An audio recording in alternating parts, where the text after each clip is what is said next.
Kabar duka menyelimuti aktor Dimas Seto, suami Dini Aminarti baru saja ditinggal sang ayah untuk selama-lamanya.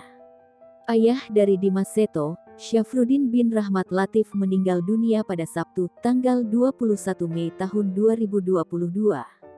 Teuku Wisnu yang merupakan sahabat dari Dimas Seto turut membagikan kabar duka tersebut. Lewat unggahannya, Teuku Wisnu memperlihatkan momen ketika Dimas Seto sedang merapikan kain jenazah sang ayah. Teuku Wisnu juga meminta teman-temannya agar ikut mendoakan ayah dari Dimas Seto. Mohon doanya teman-teman, semoga Allah maafkan kesalahannya, menerima amal ibadahnya, dimasukkan dan dikumpulkan kembali di surganya. Amin ya Rab. Lebih lagi buat yang sedang puasa Syawal. Titip doa ya, sambungnya. Tak sedikit rekan artis ikut memberikan komentar di unggahan Teuku Wisnu.